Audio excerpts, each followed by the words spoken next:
NYYST. This is New York, Yankee sports talk. Swinging for the fences, knock it out the park. This is New York, Yankee sports talk. Christian and Chris, of course SGR. This is New York, Yankee sports talk. Homie, New York, Yankee sports talk. Record, rain or shine, grab your shades and umbrellas. NYYST, you're hanging with the fellas.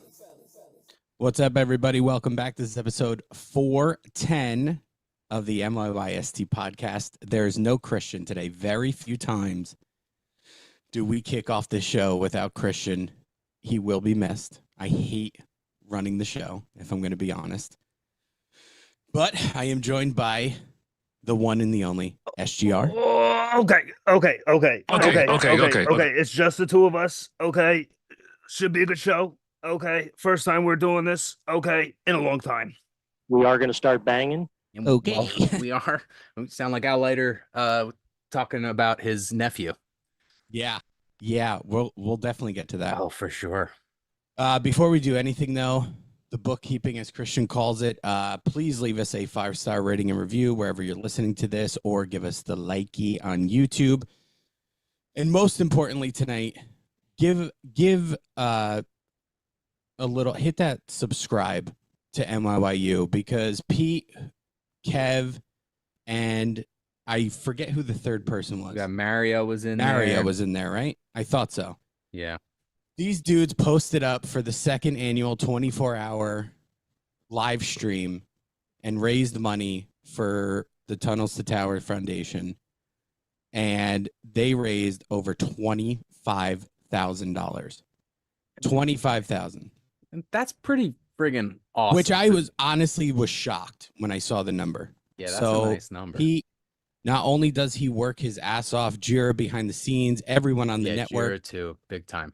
But not only is he working his ass off behind the camera, putting content out there, we're doing good things over here at NYYU. So subscribe to the channel.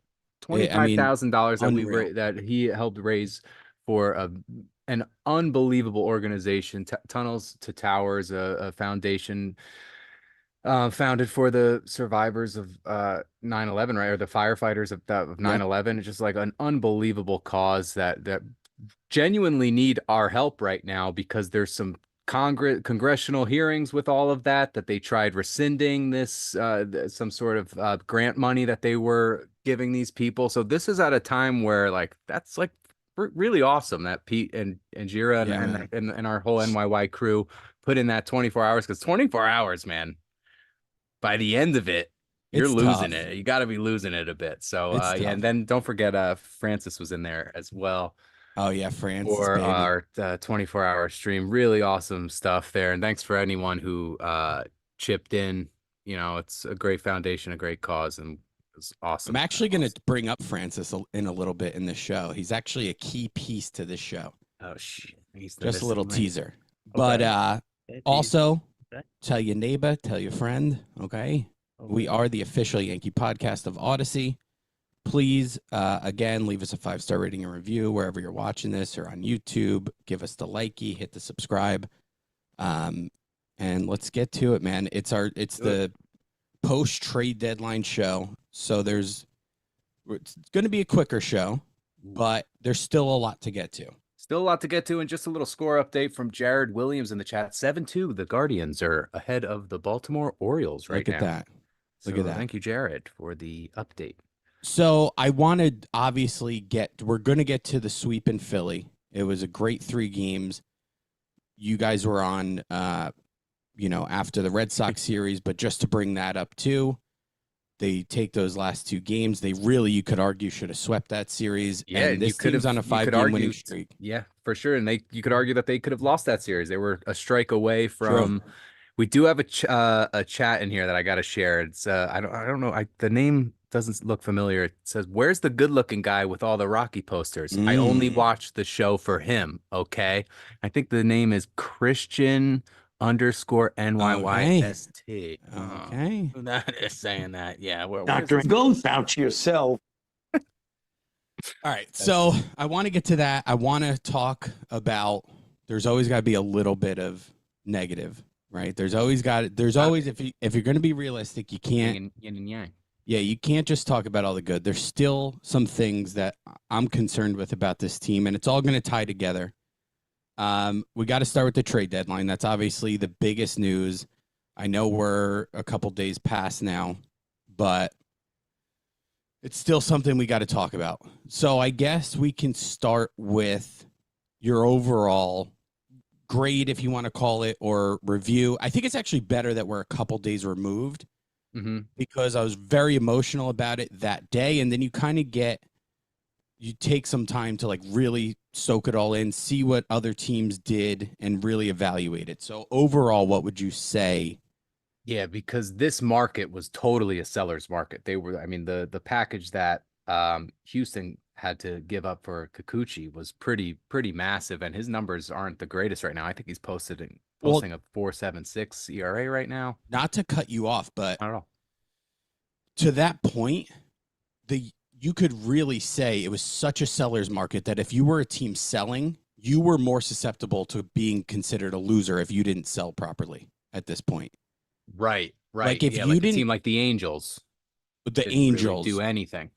I mean, there's some other teams out there I forget and I can't think of who, but like this was such a seller's market that you were more likely to be deemed a loser if you didn't sell the way you should have, rather than being a team that's in it and maybe didn't get all the pieces you needed to. So I don't really know. See, because I'm thinking of what I was hoping they would get when we had that breakdown of like, what's the main thing you want? My main thing was a third baseman or a first baseman. And with Jazz, apparently we have a third baseman now because he could play at that corner like he's a fucking natural over there. He's looked great so far. I know it's only a couple games. I know he's not going to average 80 home runs over the next, final couple of months of this season, but he has been a beautiful addition to this team, both on the field and off. I'm a big off the field guy when it comes to playing in New York. I really love how this guy has handled himself out of the gate. It doesn't hurt when you start the way he has. So that bias already on my grade might just be from Jazz Chisholm's great start. And then when you add the addition of Mark Leiter, you have to think the mindset of this team right now is, they were trying to get a potential replacement for Clay Holmes with a guy like Tanner Scott. You heard his name being thrown around.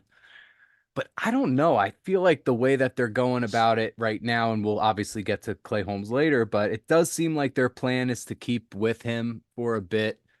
So as far as getting a big time closer, of missing out on one, it stings a little bit, but at least they were able to acquire somebody in Mark Leiter Jr., who could end up being a really nice piece. I loved how he got out of that jam in Philly, where he lost it a bit, but he found it and he got out of it. He didn't let them, get ahead. So with those two guys and a bit of optimism, I'm going to give them like a B minus type of grade for this deadline because of the seller's market. That's what's kind of giving me a little bit of a curve, that there was a big time disparity of what you wanted versus what you were willing to give up. I do, though, think that the fact that they're not going all in with the roster that they have, because this is a roster that might be drastically different next year with just the subtraction of one player in Juan Soto, that maybe it's not as great of a trade deadline. But when you take into account it's a seller's market, when you also think of the fact that this is a new era of baseball where there are more and more relevant teams at this point in the season than ever really, or at least it's since 1994, I think, when they were changing up the divisions. And then when did they add the wild card? Right around there too. So there's a lot of teams that are competing. So there's not a lot to choose from. So I'm going B minus with all of those factors in mind. Well, yeah. And one thing that's becoming more and more clear before I touch on the actual trade deadline this year, one thing that's becoming more and more clear is that off-season free agency is crucial to building a team. There's no longer, because of what baseball did, because of how easy they've made it to at least be in contention for the postseason, a lot of teams that would normally be sellers in a regular year before the expansion of the playoffs are no longer sellers. I mean, There's teams 5 games under 500 that are a couple games out of a wild card spot. So in that type of market, you can't go into a season anymore saying we'll get the rest of our pieces at the trade deadline. It's too much of a risk. It really is. And this deadline really opened that. I forgot who it was. I think it was Lasagna tweeted something. Just like, well, I guess we have to just kind of get used to this being what the deadline's like now. Yeah, There's because so many teams. it's such a seller's market because it's supply and demand at this point. There's not as many people that you would expect to be on the trading block. Too many teams are in contention to just give away players for nothing at this point. Yeah, that's why you're even right, rentals. Man. The off-season acquisitions are so much more important now. So for me, I'll start by mentioning Francis, and Christian actually chimed in with this as well on the Twitter. Okay. So I'll give him a shout out also. And it's, it's something that I guess I haven't given a lot of thought to, but the first thing I'll say is Jazz coming here a couple days before the deadline makes you almost, because we're all waiting for that adrenaline rush, right? We're refreshing Twitter on trade deadline day, and the biggest name you get really is Mark Leiter Jr. Mm-hmm. And you're just kind of like, okay, overall, solid pickup. This team definitely could use a swing and miss guy, but we are forgetting about Jazz, about that move. And something Francis brought up, and again, I haven't given it much thought. I think this is something that Christian is best at when it comes to kind of talking about stuff like this. But Francis said Jazz might be the best offensive player that was traded in this trade deadline as far as a hitter is concerned. And I don't know. I can't think of enough of the moves that were made, but just off the top of my head, I don't know that he's necessarily wrong. The only one that pops up in my head is Eloy Jimenez, who went to the Orioles. His numbers this year, 240 on base, almost 300, 5 home runs, 16 ribbies. So let's try to compare that with Jazz. I think Jazz is in the 250s. I guarantee you. I mean, he's at 17 home runs, 254 batting average. I mean, he had 11 coming in.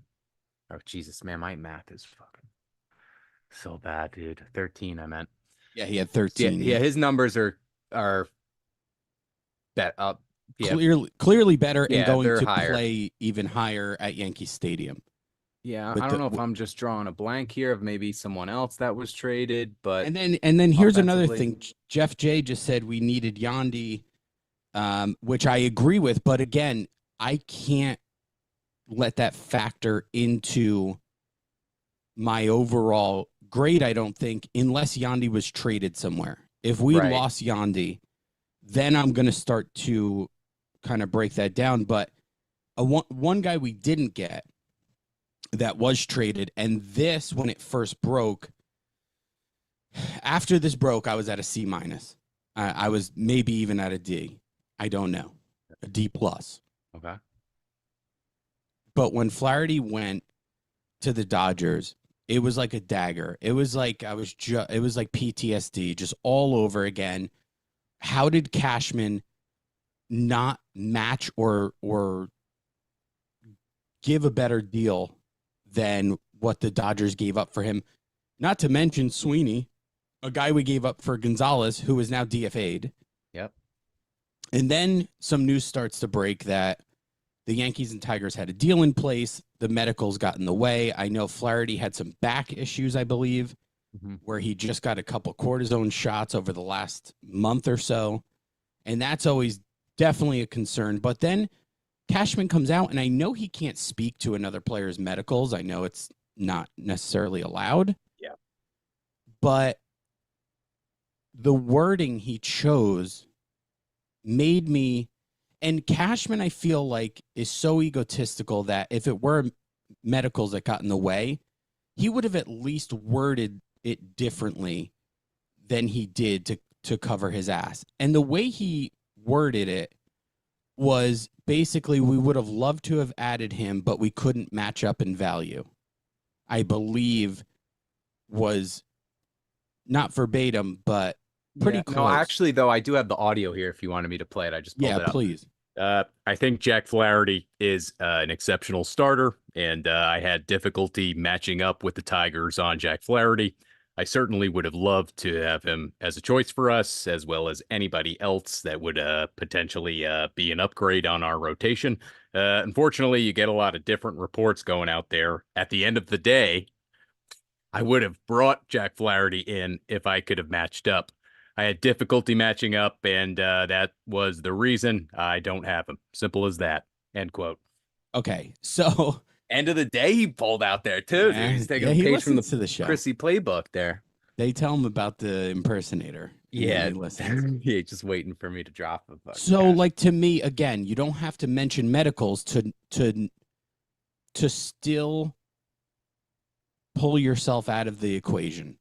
And if anyone's going to make sure people know it wasn't his fault, it's going to be Brian Cashman.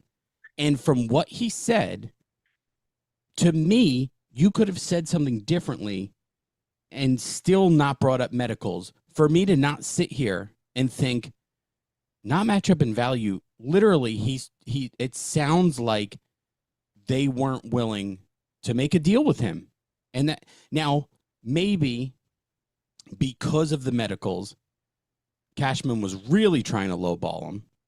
And maybe the medicals are much more of a concern that we're not thinking of. But man, the Dodgers took a fucking risk on this guy, and he's a good pitcher.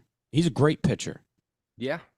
And you wonder too, like, was there some tension going on there? And then they eventually took a deal that involved a former Cashman guy out of maybe a little spite move in there. I know it's a little conspiracy theory Maybe. going on, but hey, who knows if they're taking a deal that's not But like dude, a standout here's my deal. thing. Like, who hates the Yankees this much still? They haven't won shit It's their since name, 2009. It's their name. But yeah, Like- so far this year, Flaherty a 2.95 ERA, 7-5, 18 games started. He's at 106 innings pitched, 106 and 2/3, a whip less than 1 at .956, and 133 strikeouts. So he's having a monster year in Detroit. Is that your boy that just super chatted? Oh, our boy Rara. Oh, it was Rara. I think today is just a chat channel at LFG. And then Let's fucking go. yeah, so I'm just keeping it PG here. And then he gave one of the emojis with the smoke coming out. Yeah. Yeah. So, all that being said, I think what Francis did bring up is a really solid point. This team needed a bat, and they added, if not the best, definitely one of the best guys Yeah, I to think move. you could say he was the best. Yeah, look, offensive let's player. just With Kevin let's just be safe. Kiermaier, I don't think so. Let's just be safe. Sure. At least one of the best that was moved, and he's clearly looking like he's going to adjust to third base pretty easily. This Yeah. filled a major hole. Major. Now, Major hole. again, if Yandy gets traded and it's not to the Yankees and Cashman drops the ball there, we're having another different discussion. We're having another discussion with a very different tone. But we got another super chat if you want to. Sure. Jeff J chiming in here on the deadline. My take, degenerative disc issues with steroids shots. Bad juju. Yes. Offered lesser package and Dodgers took the flyer. Yeah. NYYU to the moon. Yeah, and look, agreed. I think it's difficult. The Yankees fucked around with a first baseman with a bad back, and Yeah. I know They it found hasn't out. given him. It's been the concussion and now the wrist, but 2 years ago that back was giving him a hard time. You know, and people are bringing up Montas in the chat, and I'm glad they did, because it's just, here's what bothers me with the Cashman comments. Where was that logic Right. last year? Right. Where was the logic, or 2 years ago, I guess at this point, geez, with Montas's shoulder? Where was that logic with Bader's fucking, he was in a walking In a boot. walking boot. Yeah. So those medicals definitely didn't line up. So the reasoning behind it isn't necessary. It's a little flawed. His reasoning. Yes, but if we're asking someone to change, then we can't criticize them if he is changing. Sure. Now, if Cashman then goes out in the offseason or next year, and makes a move of a guy who's injured, you could even throw Rodon into that equation, by the way. Yeah, oh, absolutely. There's the back. Then this Great was call. just another failure of Brian Cashman. But here's really where I want to take this. Mhm. At the beginning, and not to keep fucking praising Christian.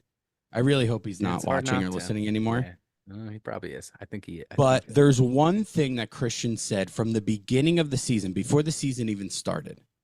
And it was that the biggest thing that was going to get in the way of the Yankees winning a World Series is their closer.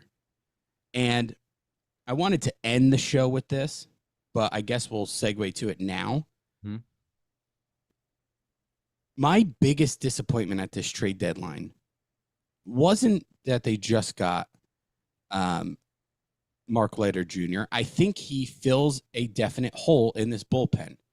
This bullpen was desperate for another guy who has swing and miss stuff. Apparently, and I didn't know this, Leiter had some forearm issues that when he was dealing with that, he had a few outings in a row where he got lit up.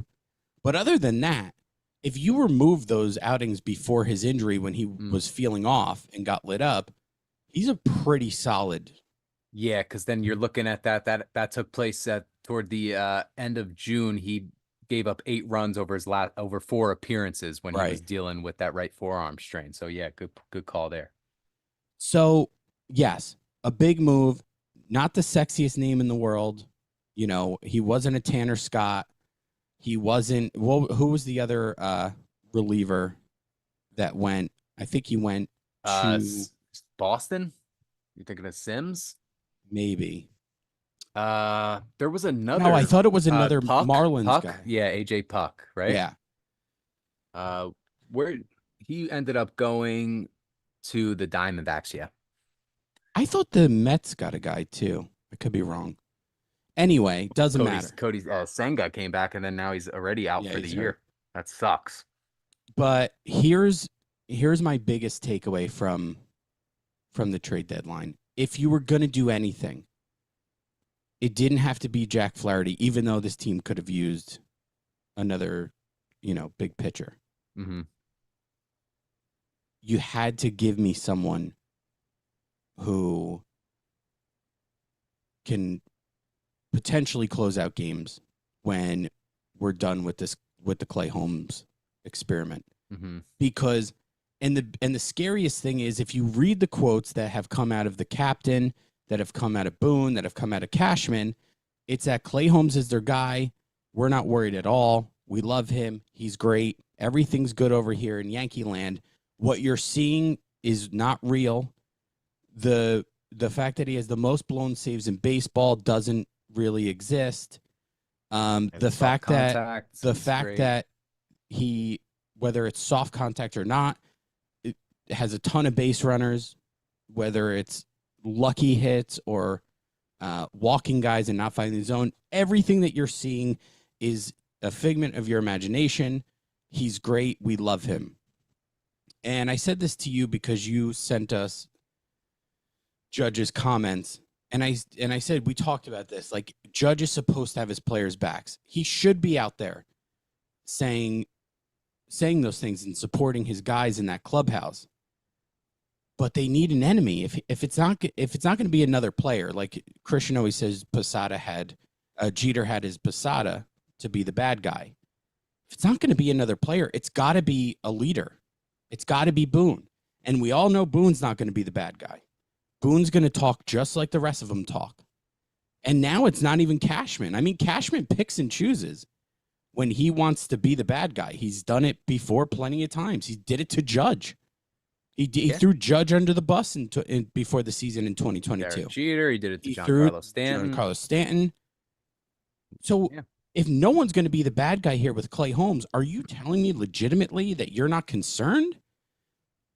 And for me, if there's going to be one thing, just like Christian has said from the beginning, that holds this team back, it's going to be the closer. And we can sit here till we're blue in the face giving guesses at when Clay Holmes loses his job and who takes his place. But again, given the rhetoric, I don't know if the Yankees are even close to thinking about it, so it's tough to evaluate. And if that's the case, and you only went out there and got Mark Leiter Jr., and you're telling me there's nothing to worry about as far as the closer's concerned, this team could play as well as they want. I'm telling you right now, and I would love to be wrong. I hope people fucking screenshot this and record it on their phone, and I will eat crow happily. This our new team, intro.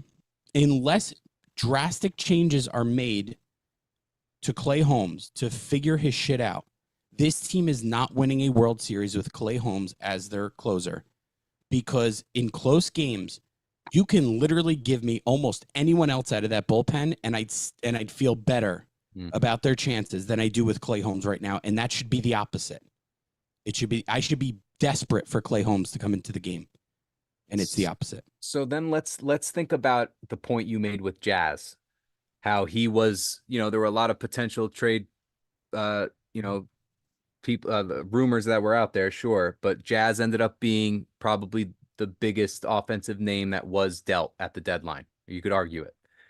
And then you look at the relief pitching market, and the best available pitcher in the bullpen that went was Tanner Scott. Outside of Tanner Scott, there really wasn't a definitive arm that was dealt where you would feel confident in him replacing Clay Holmes. So, and again, you look at that trade that the Padres gave up a lot. And I'm of the mindset of going all in this year. It's just, I don't know if that's like you're saying with the narrative of Clay Holmes, the narrative of how they operate is that they're not going to go all out in certain situations unless they really feel comfortable doing so. And they must not have felt comfortable doing so because of their mindset of what they think they have in Clay Holmes. So that's playing a big part of it. We do have a super chat here from Connor, who was just chiming in on the trade deadline. If you have multiple top prospects at the same position, why not trade one of them? You don't lose anything, and it can help us now. It makes no sense to hold. That was Connor. Thank you, Connor. Yeah, I mean, look, if you have the depth to do it, it's just a matter of who you're doing it for. Juan Soto was a guy that was, he's younger. He's a superstar, so you give up a lot of pieces for someone that you're renting in that regard. I don't know if a relief pitcher such as Tanner Scott is worth that type of haul when he himself is a rental. Bullpen pieces are notoriously risky. Mm-hmm. I mean, whether they're having a great year or a shitty year, bullpen pieces can come and go. I mean, look at Tonkin right now. Mm-hmm. Tonkin came over here as a guy who was DFA'd by, 3 teams, comes over here as a superstar. Then he kind of comes back down to earth a little, and then he goes out there and he's fucking screaming, let's fucking go, closing out a game. Yeah, gotta love in the 12th inning. Honky tonk. And he's just been, I mean, who would have guessed it? No, that was nice. I can't sit here and tell you that Cashman dropped the ball on Scott. I'm sure, I'd almost bet my life on it, that to me, rental or not, there was one player that should have been untouchable, and it was Dominguez, and I think the Yankees made it clear that he was the only untouchable. Mm-hmm. Now, whether they wanted to do that for a rental, people will tell me they shouldn't have. I think even Christian has said you don't give up, a guy like Spencer Jones and other top prospects for a rental like Scott. I'm going to sit here and it's tough. I don't want to say I necessarily definitively disagree, but I can definitely make some arguments as to why it's worth it to do so, just because of how badly this team needs a closer. And again, like I said, that's me speaking. Everyone in the clubhouse seems to think they're fine as far as a closer is concerned. That's what's holding me back from looking at this rationally, is this need. And man, if we're in Philly for a 3-game set in July, and I'm feeling the way I do with Clay Holmes on the mound, I cannot even process the emotions I'll be feeling when Clay Holmes takes the ball in a 1-run game in October. I would honestly might just shut the game off because I don't know if I can handle it. Because it is just, if you like suspense, like if you like thrillers, movies wise, just watch the 9th inning of a 1-run game when Clay Same Holmes comes feeling. into it. I'm on the edge of my fucking seat. And you just wait. It's almost like you're waiting. When he saves a game, you're actually shocked. And that's a problem. Yeah, especially when he saves a clean inning and it's just like an easy outing. That's a big shock. And don't forget, we haven't mentioned that the Yankees also added another reliever, Enyel De Los Santos. Yes. He was sent over here. He's posting. I don't know much about him. I know 4.46, 40 innings pitched, 48 strikeouts. So his WHIP is 1.289. So maybe he'll be a Matt probably Blake DFA project or that. Who Chasen Shreve, speaking of, was released today by the Yankees. Nice. I forgot they even got Yeah, him. me too. Another big pickup was Phelpsy, right? Is that his name? Phillips, Phillips. as to a pitching deal in the minor leagues. Oh yeah, Brett Phillips coming on Yeah. over.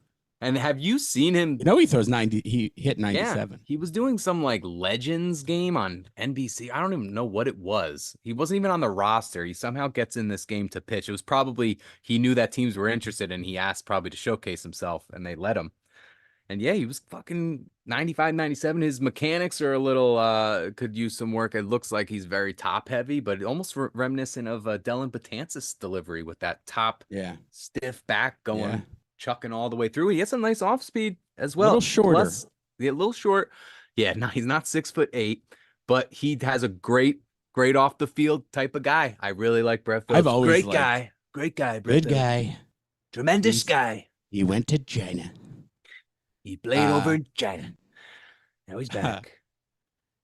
So, I mean, Not my I best. guess the best way to wrap up and to just kind of tie back to the trade deadline is this is it now. This is the team, other than some pieces coming back, not to steal Cashman's greatest line, but you are getting pieces back now. It's like a trade. You know, Clark Schmidt's around the corner. And Scott Efros around the corner too, man. He Scott might be a Efros. big piece for this team because he's very different from what they're using Don't right forget now. Hamilton. Hamilton's on the horizon as well. You got, Dominguez waiting in the wings. Yeah. Which, from what Cashman's saying, again, we don't have to take too much time on this, but from what Cashman's saying, it sounds like they're pretty content with him in the minor leagues right now. And it's strictly because Verdugo's starting to swing a hotter bat again. Right. If you asked him that 3 weeks ago, maybe it's not even a question. Right? It better not. Joan actually just brought up in the chat that Dodgers DFA'd Nick Ramirez if Cashman wants to bring him on back over here. Joan, he's trying to get back on your good side. Yeah, Joan. I read him one of your Joan. Triggered him. When was that? Last episode? No, it was 2 episodes ago. I think I might be bipolar. I don't think I was on last episode. I don't think either of us were. No. It was Saturday. It was Monday or something. So I guess to tie it all back together here, I did want to talk about Clay Holmes. We tied it into the trade deadline because that's where my biggest reservations are of being excited about what Cashman did. But overall, I got to say that, did this team get better? Yes, obviously. Jazz is, and I texted this to you guys. You thought I was being negative. I really wasn't. I was just saying, guys, I did. We have to like not set these expectations for Jazz Chisholm. He's not a guy who's hitting 2 home runs. Yeah, a but night. you were like, he's not that good. No. But I wasn't saying it like that. Right. You were saying it more like he's not that good. I was saying it like because no one is. This guy is so good, Except Aaron Judge. but he's not this good. So when he comes back down to earth, we shouldn't feel like it's a disappointment. He's still a great addition to this team. How important is, obviously the timing of it all, like they really needed an offensive surge right now, but how great is it for a player to come here and start the way he has to immediately get the fans love? Like, I think that's kind of Matt Carpenter-ish. And doing it on the road so that when you come home now. Oh, now that crowd tomorrow is going to be And It's not gonna only be- on the road, but in Philly, like that's not the easiest place to play. He's used to that division, I guess you could say that. But even that stadium, man, it sounded like a friggin' Yankee game at points that they were at. It was a Yankee home game. So That you know crowd what? was getting loud. My tie-in then will be at the end of the show. But let's just touch on the series since you brought up Philly, being in Philly. It was like a fucking home game, which was crazy to me because Philly fans are such passionate fans. I didn't think there would be that many Yankee fans, enough to get a legitimate MVP chant going multiple times for Aaron Judge. But if you can just bring up the games from this past The Philly series. yeah. Dude, so the former president, though, of the Marlins basically said exactly what you said about Jazz. Like, obviously, he was a little worse about it. He's like, he's not a star. Like, because he was asked He's fucking about, pissed off. he was like, he's not this good. Yeah, but you stuff. know what, dude? I was thinking about this. Like, how many times have we looked at a guy and said he just needs a change of environment because he's probably better Absolutely. than what he's doing? Jazz could definitely be one of those guys. When you're a guy who's as like happy and optimistic and just energized as Jazz, and you're playing on a Marlins team like that, maybe you're being held back a little bit. Maybe they're not getting the best out of him. And I don't know. regardless of He recent seems struggles, like he's going to fit in really well. yeah, I mean, the guy has made a name for himself, before all of this. He was, I mean, you don't get the cover of MLB The Show unless you have some sort of, star qualities in you. So I do have the scores pulled up from this series. So let's start with game one because that'll be the quickest. 14-4. Yeah. That was the heel game. Yes, that was the heel game, and it was also the Wheeler game. They made nice work against. They Wheeler. got to a really, really good pitcher, which is something that you are always, feeling good about. Got to him early too, which is something that we weren't used to seeing of late. They scored 3 runs in the first 2 innings. Yeah. The next day we have Warren making his debut. Got to give this kid credit, man. He came out and he looked like shit. He gave up a quick 4 runs in the first few innings. Yeah, I think it was how do I 4 go to back 1. on the box score if it's because this is fucking 12 innings, so it starts on the 4th inning. But he went 5 1/3, allowed 4 earned runs. Yeah. So, but he really settled down and he gave them more distance than I think they were anticipating after the first couple innings. For sure. Got to give him credit. He had some BDB out there too. Yeah, he did. He had buckle down balls. Yeah, he absolutely did. For sure. And this against a good team who can do a lot of damage. I know they're struggling right now, but they're still the fucking Phillies. They're still, in my opinion, the best overall team at least in the National League. Yeah, and he does a good job. That. Now, here's the biggest difference of Dodgers. the Yankees when they're clicking, which they clearly are now. We just talked about the 5-game winning streak. Here's the biggest difference of the Yankees when they're clicking versus when they're a pile of dog shit. If Will Warren came out there 2 weeks ago and gives up 4 runs in the first, you might as well shut the game off. This team has no chance. There's no such thing anymore of... Remember when Rodon was having those shitty starts? He would give up 4 runs in the first and then be great until the 6th. Mm-hmm. It didn't matter. Right. Because this team was in a position where the second they went down, they weren't winning games. They just weren't. You were defeated before you even picked up a bat. Just to get those numbers. So he gave up a double to Bohm in the first inning. Warren allowed the run to score. Then in the bottom half of the second, Austin Hayes hit a 3-run ding. And that put the Phillies at 4. So now here's the difference. Now here's where you flip the switch of the Yankees when they're clicking. 4 runs after a couple innings is okay if you're going to settle down because you need to give this offense a chance again. And what did they do, man? They climbed right back. Jazz is the fucking hero. Yep. Homers in the 6th makes it 4-2. Homers in the 7th makes it 5-4. And, of course, we don't have to touch on this again. We just talked about him, but Clay Holmes comes out. I don't care if you want to call it, lucky hitting. I don't care. He's a contact pitcher. You just can't have it. And this is what good teams are going to do. They're going to find a way to score that those runs, and he got lucky. You Mm-hmm. want to talk about lucky hits, lucky outs too. That inning. Right, big time. That's as lucky as it gets there with that carom off of who's that, LeMahieu over at first, right into Gleyber Yeah, I Torres' mean, that ball glove, was fucking heads up. smoked. Yeah, it was a smoke shot. Gleyber Torres heads up, but an even bigger heads up, in my opinion, was Clay Holmes Clay not Holmes skipping a beat continuing, to the correct. bag, because that was more automatic for Gleyber, not to knock, he still made a nice play, but that was like so reactionary. To I was see that so ball shocked come at that you. Clay Holmes was still running to first base at that Because even point. if he took, what I'm talking about, once he sees that ball bounce, you might take a step off or like back up, like, just shit. naturally. Right. Like just it's be just like, a quick fuck. reaction to, he didn't He didn't stop let up at all. No, not at all. And he needed to, because it was a bang, bang play. And then, that's the game where Leiter makes his debut. They probably weren't planning on using him, and then they had to going into extra innings. And he fucking does great, man. He comes out there and does his job. The bullpen, outside of Clay Holmes, who's the one guy you needed to be elite, the bullpen was fucking amazing. I mean, you couldn't have been happier with what they did. And the Yankees kept grinding. The Yankees are not a good extra inning team. They are not. And I think they were 2-6 going into that game in 8 extra inning games at that point. And they kept going, man. They kept fighting. They kept battling. They kept finding ways. You want to talk about, I believe it was in extra innings when, we're talking about Jazz hitting all these home runs. How about when he's on second base and steals third? And then they scored right away. They scored. Sac fly. Yep.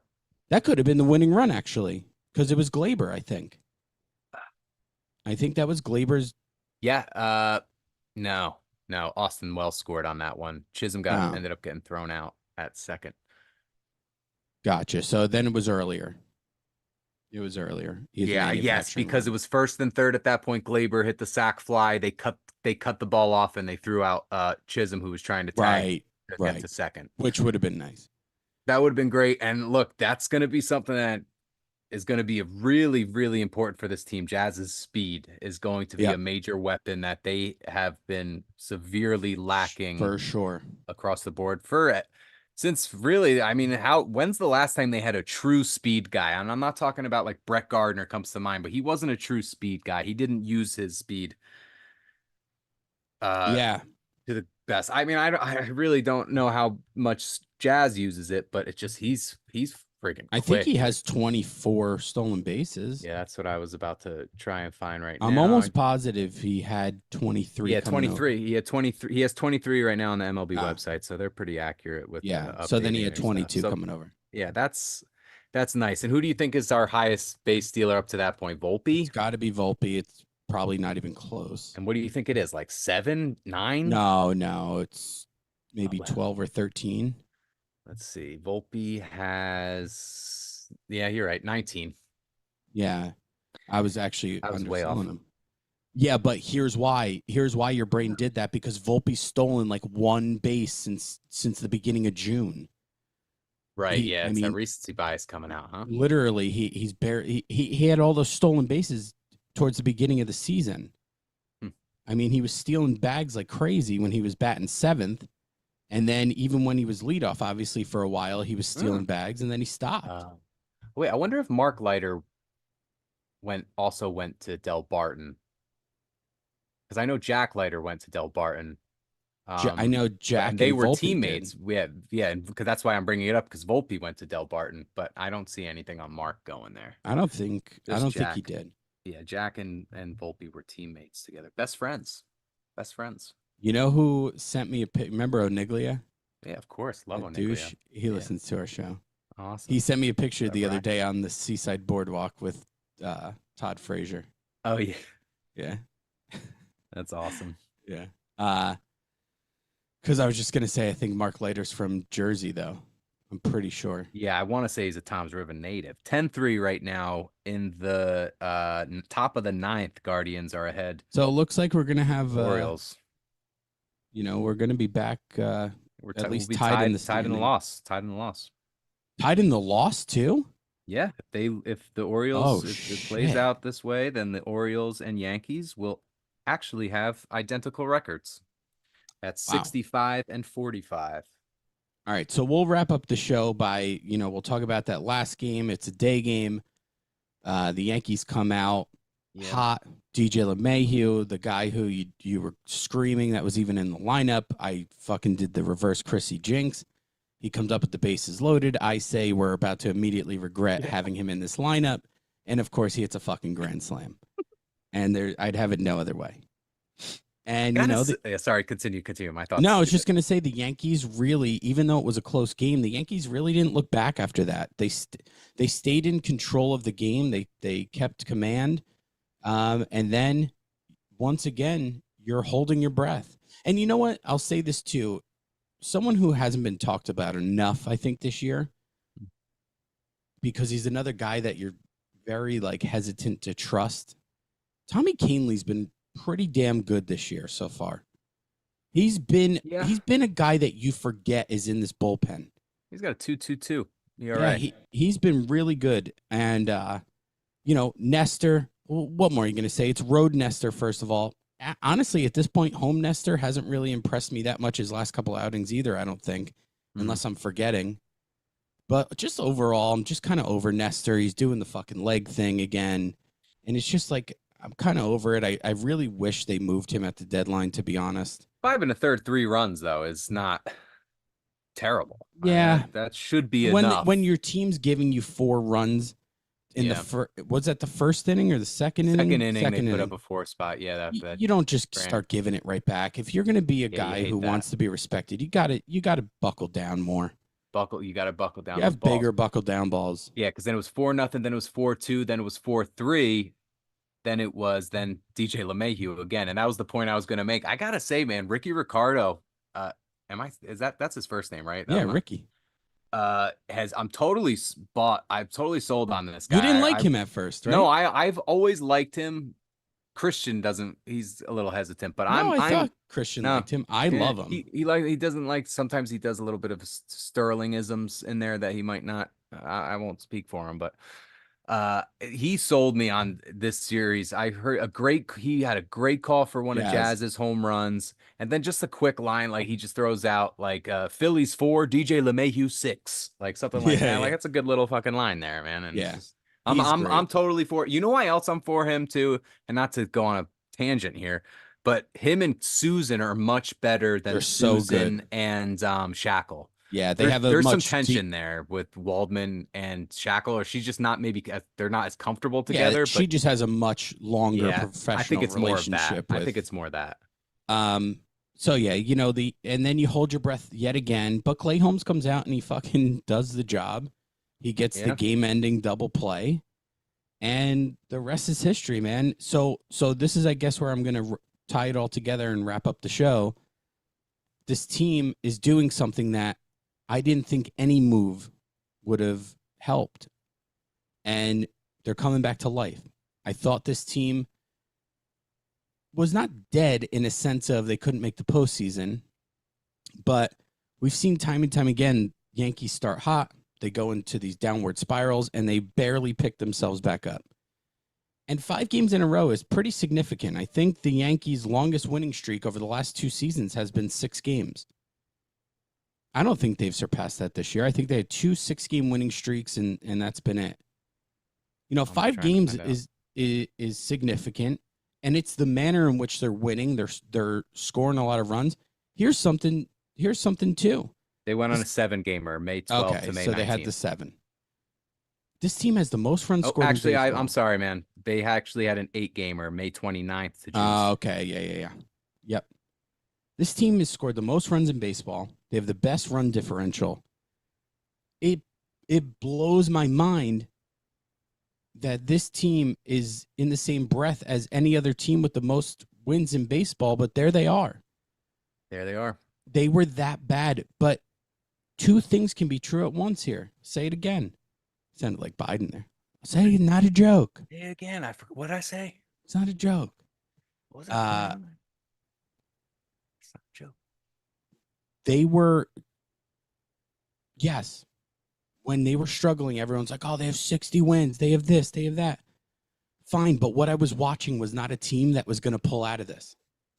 If you told me they would pull out of it and I could be confident about that, if I saw a light at the end of the tunnel, yeah, fine. That 6-week blip was terrible, but they came back out of it. They win 5 straight. They do it against, really, the Red Sox are a good team right now. I'm sorry. And they've played very well against the Yankees this year. Yeah, especially if times. they're at Fenway. Their most recent, yeah. Then they sweep Philly. So overall, here's my tie-in question finally. This is the team. Pieces are coming back. Are you confident that this is a World Series caliber team right now on August 1st? Mm-hmm. I mean, look, I think they can win the World Series. I don't think that they're in their most optimal position to do it, but I think it's certainly attainable, and the optimism is higher now than it was a month ago. And, it's still not as high, though, as it was at the beginning of this year, just because, I just don't, I do want to just like enjoy the season and whatever, but I also like with the ways that they have done this in the past, they burn you so many times, as have scarred us as fans, that like, is it a matter of time when September rolls around, are they going to start falling into those same bad habits again? And I just don't know. I do still think that if they get hot at the right time and they go into the playoffs, playing to the best of their ability, that they have just as good a chance as anybody else. I just don't know if I'm fully confident that this is going to last. However, the fact that the teams that they did it against is very impressive. And, like you've been saying a lot, if some of these guys can play to the back of their baseball cards, those guys played to the back of their baseball cards in this series. And that was a massive, massive help. Judge and Soto will always be there. They're superstars. You can always rely on them. Sure, they'll go into slumps, but you won't question those guys. Yeah. But the rest are what make me question things, where I don't know if, the addition of Jazz Chisholm and, getting Giancarlo Stanton back, if that's going to be enough to get them through that crux of constantly falling into bad habits. So I can't say I'm fully confident, but I will say that I am much more confident than I was a couple weeks ago. And I still think they have just as good a chance in that American League as anybody else right now to at least appear in the World Series. Yeah, I am the biggest Cashman critic. I think he has overstayed his welcome for years now. I just don't think I appreciate what he's done for this organization over the years. I just think he's overstayed his welcome. He shouldn't be the GM anymore. But with that being said, I have to look at this team now, and I have to ask the question, again, you just said, I've been bringing this up. If this team plays to the back of their baseball card, are they capable of winning a World Series? The answer is clearly yes to me. The answer is clearly, no doubt about it, yes. And if that's true, I can't necessarily put as much of the blame on Cashman anymore as I have been. Could be Boone still. I don't know. And ultimately, that's Cashman's fault. And the philosophy of this team is still Cashman. So that's Cashman too. But as far as the players on the field go, this team is talented enough, if they play to the back of their baseball card, to go out there and win a World Series, in my opinion. And you saw it this week against the Phillies, the last 2 games in Boston. And now leading into the weekend, we have a 3-game set against the Blue Jays. They're at home. This is going to sound crazy, but in my opinion, up until this point, this is the biggest series the Yankees can play. They have played all season, and I'll tell you why. They just went on one of the worst stretches you've ever seen. They come out of it. They get Jazz. They got a little flair. They're starting to win games again. You're starting to feel good about this team again. Tied for first place. And you're starting to ask tied for first place. They got all those games back. And you're starting to ask yourself, is this team legit again? You're home against a division rival who is 9 games under 500. You need to fucking go out there and make a statement. You need to separate yourself from the Blue Jays completely, entirely. If someone who has never watched baseball before turns on a game this weekend, they should look at this like the Yankees are playing a fucking minor league baseball team. It shouldn't even be close. Stomp on their fucking throats. The Yankees need to come out hot. They need to keep going. Yeah, and building. And building off of what they have right now. This is, to me, you want me to be confident. You want me to get off Cashman's back. He did enough. You want me to be confident. The Yankees need to go out there at home after the trade deadline, after winning 5 in a row, and they need to keep the train going. 100%, dude. You don't want to stop it now after such a great point in this season that you totally have canceled out all the fucking the June swoon is gone. Now you have a factory reset. Yep. The season starts tomorrow. Yep.